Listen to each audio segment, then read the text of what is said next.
محترم قاری، محترم سامعین، یہ کتاب حدیث کی بخاری میرے سامنے موجود ہے۔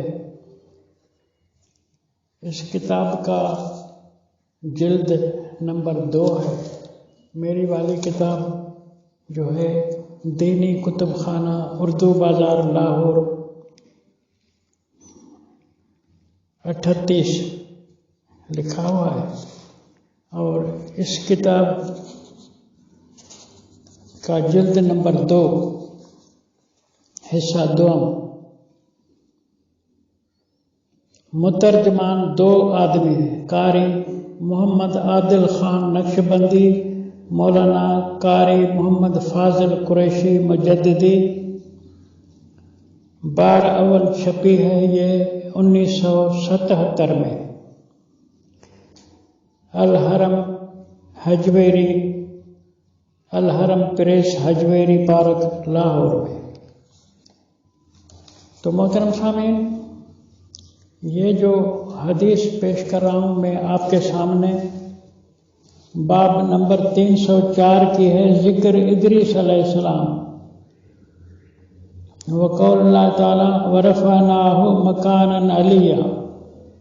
ادریس علیہ السلام کے شان میں اللہ کا قول نقل کرتا ہے باب کے اندر کہ ورفعناہ مکانا علیہ، بلند کیا ہم نے اسے اونچے مکان پر۔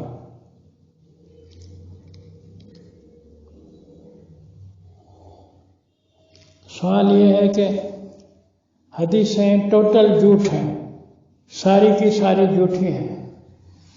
اب کس طرح جھوٹ کو یہ سچ منوانے کے لیے، بتانے کے لیے ہیلے کرے؟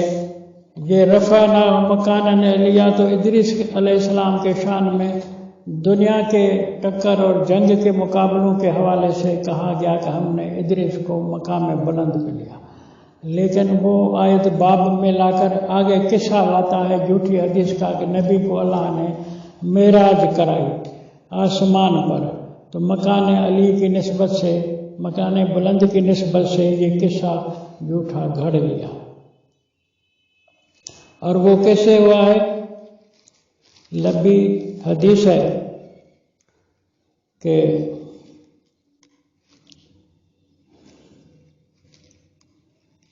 جبریل آسمان سے نازل ہوا، ففرج صدری، کھولا میرے سینے کو، مکان کی آسمان کی چھت کھول کر کے میرے سینے کو کھولا، میرے چھت گھر کی چھت کو بھی چیرا پھاڑا کھولا، جو منع کرے۔ فرج سقف بیتی، نبی کے گھر کی، یعنی چھپر پھاڑ کے جبریل آتا ہے، جبریل دروازے سے نہیں آیا۔ فرج سقف بیتی، نبی فرماتا ہے کہ میرے گھر کی چھت کھولی گئی۔ چھت کھلتی نہیں ہے، پھاڑی جاتی ہے، چھت تو بند ہوتی ہے۔ کیسا جھوٹ ہے جبریل کے نام حدیث میں۔ وَأَنَا بِمَكَّةَ، میں ان دنوں مکے میں تھا۔ پھر نزل جبریل ففرج صدری، جبریل نازل ہوا تو کھولا سینہ میرا، چھت بھی کھولی، چھت بھی پھاڑی، سینہ بھی چیرا۔ وَأَنَا بِمَكَّةَ، مکے میں تھا۔ ثُمَّ غَسَلَهُ بِمَاءِ زَمْزَمْ، دھویا میرے دل کو زمزم کے پانی سے۔ اب زمزم یہ آپ سمجھتے ہو، جانتے ہو، چشمہ ہے اس جعلی مکے شہر کا۔ بات لمبی کیوں کریں؟ بات یہ ہے کہ جبریل میرا ہاتھ پکڑ کے چڑھا آسمان پر، ثم اخذ بیدی فارج بی الی السماء، میرا ہاتھ پکڑا اور چڑھایا گیا مجھے آسمان کی طرف۔ پھر آسمان کے پہلے، دوسرے، تیسرے، چوتھے، 7ویں تک ایک ایک آسمان پر خازن، نگران، خازن، انچارج، جو بھی کہو، خازن کی معنی کئی ساری ہو سکتی ہیں۔ جھوٹ جو ہے تو اس کی کیا معنی کرے؟ جھوٹ اس لیے ہے کہ یہ نبی علیہ السلام کو صورت مریم کے حوالے سے یہ معراج کی بات کرتے ہیں۔ ویسے ادریس علیہ السلام کا قصہ صورت مریم کا ہے، اس کی آیت یہ لایا ہے جو صورت مریم کی ادریس علیہ السلام کی، پھر نیچے قصہ لاتا ہے معراج کا، اس کا تعلق عام مفسرین نے بنی اسرائیل سے کیا ہے۔ تو یہ پھنسے ہوئے ہیں، کھل کر کے جھوٹ نہیں بولتے، ہیلے بانی سے کوئی ادھر سے پکڑے تو ادھر سے چلے جائیں۔ یہ فنکاری ہے حدیث جھوٹی حدیث بنانے کی، ہم اس کو کیا کریں گے؟ بات آگے ہے کہ ہم پہلے آسمان پر آدم تھا، دوسرے پہ کوئی اور نبی تھا، تیسرے پر کوئی اور، ابراہیم، عیسیٰ اور مختلف نبی مختلف آسمانوں میں تھے، موسیٰ بھی چھٹے پر تھا، ابراہیم بھی چھٹے پر تھا۔ مطلب یہ ہے کہ مجھے جو خاص بات عرض کرنی ہے اس حدیث کے حوالے سے وہ یہ ہے کہ قرآن میں جو تحریف حرفی، لفظی، معنوی کی گئی ہے، کی جا رہی ہے، آج تک جاری ہے، اس پر کوئی مواخذہ نہیں ہوتا، پکڑ نہیں ہوتی، گرفت نہیں ہوتی، اس لیے کہ قرآن لاوارث ہے، اس لیے کہ قرآن کا کوئی مالک نہیں ہے یہاں جن کو اللہ نے ورثے میں یہ کتاب دی ہے کہ تم اس کتاب کی حفاظت کرو، سنبھالو۔ اللہ نے تو اپنی طرف سے حکم دیا ہوا ہے، لیکن ہم اس کے اوپر عمل نہیں کر رہے۔ تو یہ ورثہ جب سنبھالا نہیں ہے ہم نے تو دین کے اندر جھوٹی باتوں کے انبار لگ گئے، جھوٹی تاریخ کے انبار لگ گئے۔ اب جھوٹی تاریخ کے حوالے سے آپ بتائیں کہ ہم کہاں کہاں تک ان جھوٹوں کا مقابلہ کریں؟ مقابلہ کرنے والا ایک ہی ہمارا مضبوط ہتھیار ہے، وہ ہے قرآن۔ قرآن جو ہے سب کا مقابلہ کرتا ہے، لیکن قرآن سے دین حاصل کرنے کے لیے سارے مولوی رکاوٹ ہے۔ آپ سب مولویوں سے دینی مسئلے پوچھیں تو کبھی بھی قرآن سے آپ کو جواب نہیں دیں گے، سوائے ورثے کی آیات کے سارے فتوائیں مسئلے یہ امامی علوم سے دیتے ہیں۔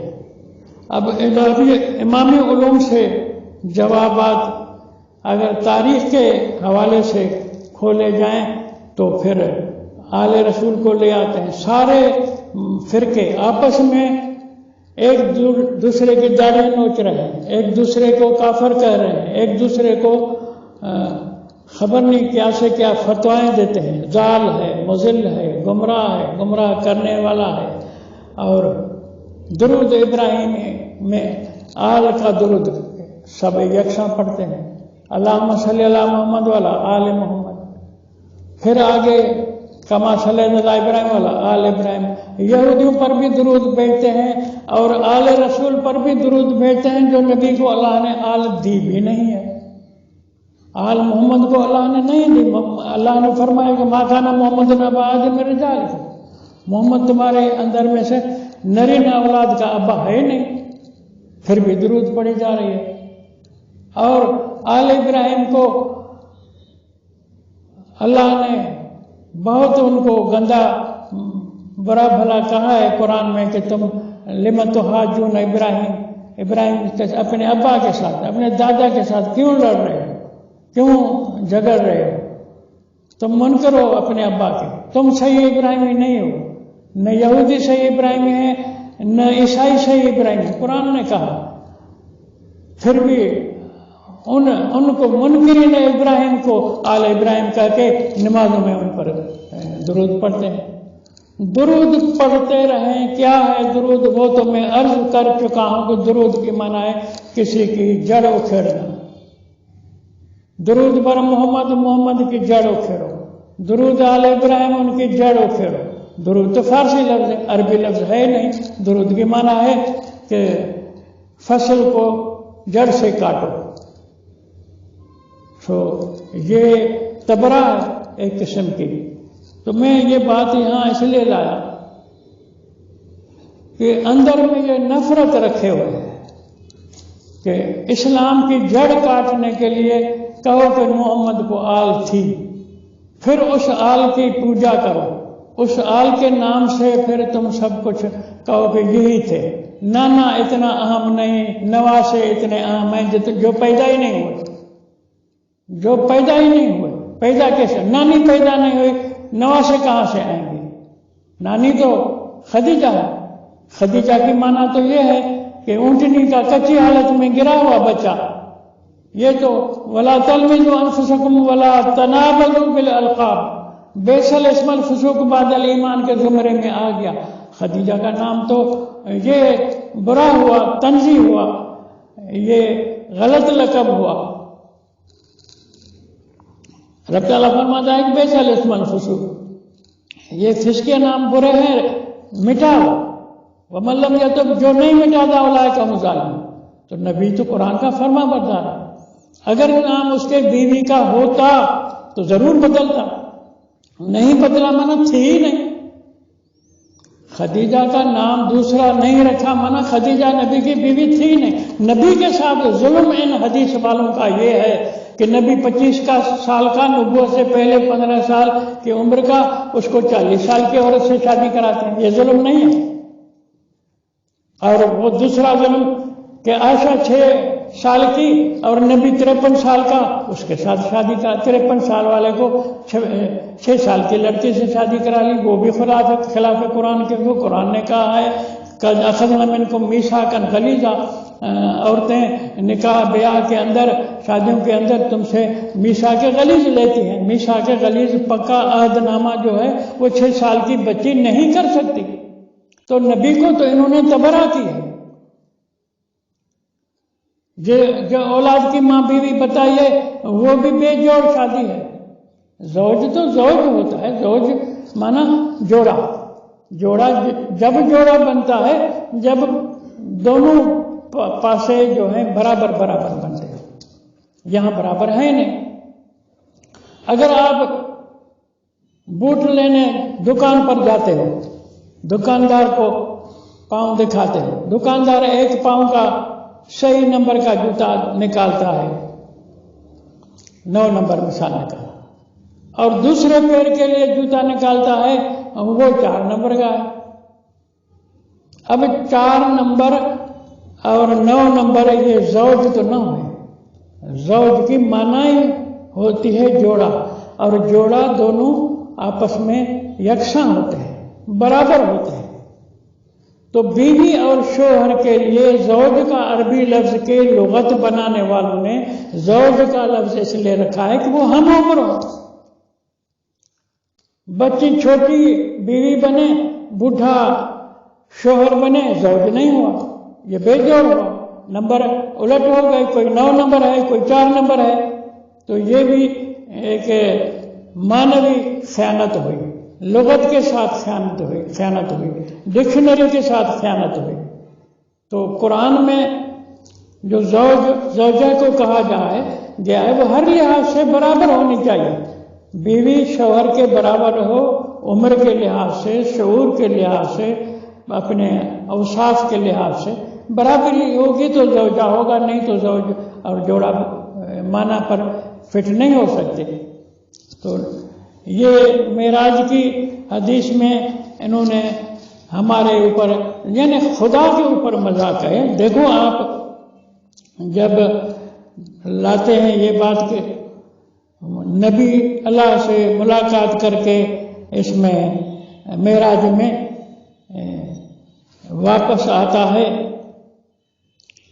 قال النبی صلی اللہ علیہ وسلم فرض اللہ علیہ 50 صلاۃ. نبی نے فرمایا کہ اللہ ملاقات ہوئی میری اللہ کے ساتھ، میرے اوپر فرض کیا اللہ نے 50 نمازیں، فرجعت بذالک، یہ 50 نمازیں لے کر کے میں لوٹا۔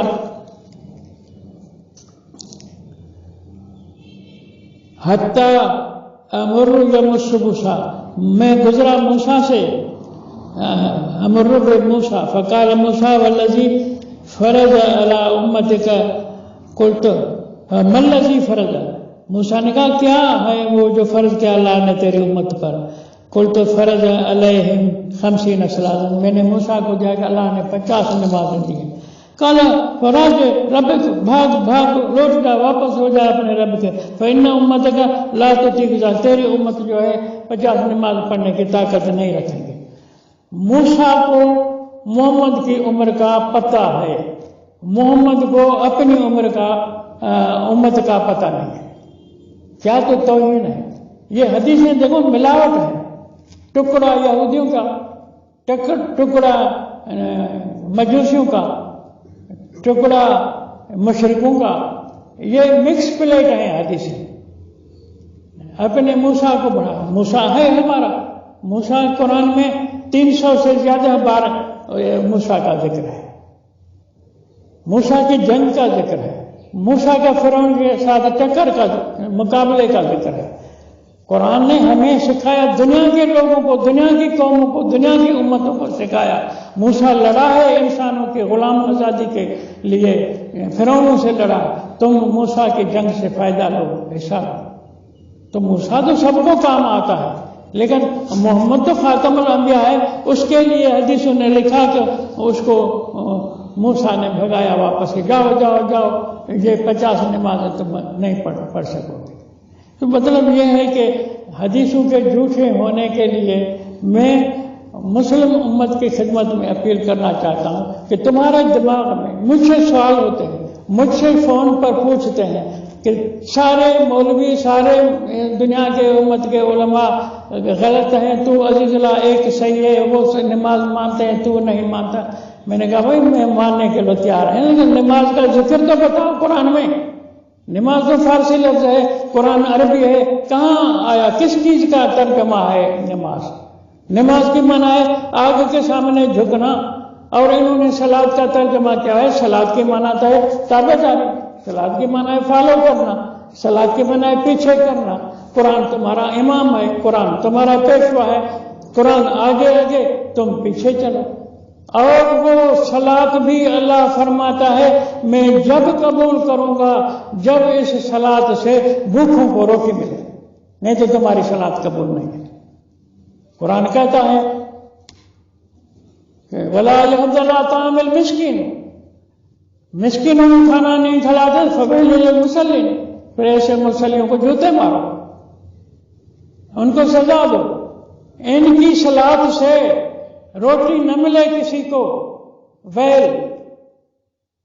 ویل کی معنی ڈسمس فرام سروس، ویل کی معنی بلیک لسٹ، یہ سب القاب ہیں جن کی ڈیوٹی اللہ کو قبول نہ ہو، اس کے لیے ویل معنی اس کے لیے بلیک لسٹ کر دو اس کو، یہ سب معنی ہیں ایک لفظ ویل کی۔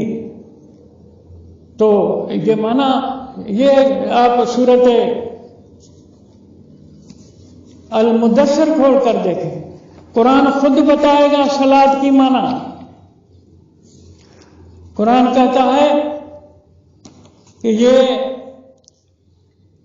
ہائی کلاس کے افسر جب جہنم میں جائیں گے یتساءلون عن المجرمین، ان مجرموں سے سوال کریں گے جہنم کے داروغے کے، ما سلککم فی سقر، کس چیز نے تمہیں جہنم میں لایا؟ قالوا لم نک من المصلین ولم نک نطعم المسکین، ہم ایسے مصلی نہیں تھے، لم نک من المصلین، ہم ایسی صلاۃ والوں میں سے نہیں تھے جو لم نک نطعم المسکین، جو مسکینوں کو طعام کھلانے والی صلاۃ ہو، ہمارے معنی میں، ہمارے ترجمے میں ایسی صلاۃ ہم اس کے قائل ہی نہیں تھے۔ لم نکو من المصلین ولم نکو نطعم المسکین، ہم ایسے مصلی نہیں تھے جو روٹی کھلاتے کسی کو۔ صلاۃ ہماری وہ نہیں تھی جو بھوکھوں کو روٹی کھلائے، ہم طعام نہیں کھلاتے تھے بھوکھوں کو۔ تو یہ قرآن نے صلاۃ کی معنی تمہیں سمجھائی ہے۔ اور تم مسجد میں روٹی بھیجتے ہو، ملا کو کھلا، وہ پیش امام ہے اس کو تم کھلاتے ہو، وہ امام کو تو بھوکھوں کو روٹی کھلانی چاہیے۔ وہ بیچارہ مر گیا، منگن ملا گیا، کیا نام تھا، مندر میں پادری تھا ہمارے نوشہرو شہر کے ہندو مندر میں جاتا تھا، کئی بھوکے وہاں بیٹھے رہتے تھے، اور وہ روٹی کے ٹائم پر بڑا برتن ٹوکرا روٹی کا اٹھا کے ان میں روٹی بانٹتا تھا۔ تو ہندو کے مندر میں روٹی تقسیم کی جاتی ہے، تمہاری مسجدوں میں روٹی پڑوس کے ایک ایک گھر سے بھیک مانگی جاتی ہے۔ وَلَمْ نَكُ نُطْعِمُ الْمِسْكِينَ، مسجدیں اللہ نے ایسی رکھی ہیں، قرآن خود تم کو سمجھاتا ہے، شروع میں چلے جاؤ قرآن کے۔ قرآن کہتا ہے یؤمنون بالغیب ویقیمون الصلاۃ ومما رزقناہم ینفقون، وہ صلاۃ ادا کریں، وہ صلاۃ قائم کریں، وہ صلاۃ ادا کریں جو مما رزقناہم ینفقون، ہمارے دیے ہوئے رزق کو خرچ کریں، تقسیم کریں۔ تو یہ مسجد کا ہیڈ جو ملا ہے روٹی مانگتا ہے، مندر کا جو ملا ہے وہ روٹی تقسیم کرتا ہے۔ تم تو مندر والوں سے بھی گئے گزرے، تو تم نے صلاۃ کی معنی الٹی کی ہوئی ہے۔ صلاۃ کی معنی جو تم نے نماز کی ہے، نماز نہیں ہے، نماز کی معنی ہے آگ کی پوجا۔ تو یہ 50 نمازیں جب اللہ دیتا ہے تو اللہ پر کتنا بڑا الزام آ گیا ہے۔ 24 گھنٹے میں آدھے گھنٹے بھی سے زیادہ جلدی نماز آ جاتی ہے۔ یہ اللہ پر تہمت ہو گئی، مذاق ہو گئی کہ یہ روزی کریں گے، بچوں کو پالیں گے یا تیری نمازیں پڑھیں گے۔ کوئی کہہ سکتا ہے کہ خدا نے یہ کیسی عبادت ہم پر بھیجی ہے جو ہم بچے پالنے کے لیے پریشان ہیں، 50 نمازیں حاضری دے دے کے مسجد میں کس طرح نماز ادا کریں گے؟ ہم سے تو 50 وضو بھی نہیں ہو سکیں گے۔ یہ تو نمازیں ہیں، وضو کے ساتھ ہیں، خبر نہیں کیا کیا ہوتا ہے نماز میں۔ تو قرآن کے ساتھ جو ہم نے ظلم کیا ہے، اس کا فیصلہ یہاں کس نے کرنا ہے؟ کرنا چاہیے کوئی اسلام کی یعنی حفاظت کرنے والا ادارہ ہونا چاہیے۔ مسلم امت میں کوئی عقل کے مطابق سوال جواب ہونے چاہیے، مذہبی پیشوائیت سے کوئی یعنی ہو آدمی ایسا جو ان کو کھڑا کر کے کہے کہ یہ تم نے کیسی معنی قرآن کی نکالی۔ قرآن تو جو ہے لوگوں کو پالنے والی قوانین بتاتا ہے، روزی بانٹنے کی بات قرآن کہتا ہے۔ قرآن نے آت و زکات کہا ہے، آت و زکات مانا دیو، سامان پرورش دیو، لینے کی بات زکات کے ساتھ سارے قرآن میں ایک جگہ بھی نہیں۔ جو خود من اموالہم صدقۃ، وہ گورنمنٹ کا ٹیکس ہے، ٹیکس لو اور آت و زکات غریبوں کو دے دو، آت و زکات یہ گورنمنٹ کا حکم ہے۔ تم نے لوگوں سے لے لے کر کے ان کو کنگلا کر دیا ہے، تم پھر کہتے ہو کہ قرآن کے معنی عزیز اللہ غلط کرتا ہے۔ اب اللہ تمہیں ہدایت دے، سمجھائے، اور ہم حاضر ہیں، آؤ معنی کرتے ہیں، اور میں معنی قرآن سے دوں گا، قرآن سے باہر میں معنی دوں تو میں مجرم ہوں۔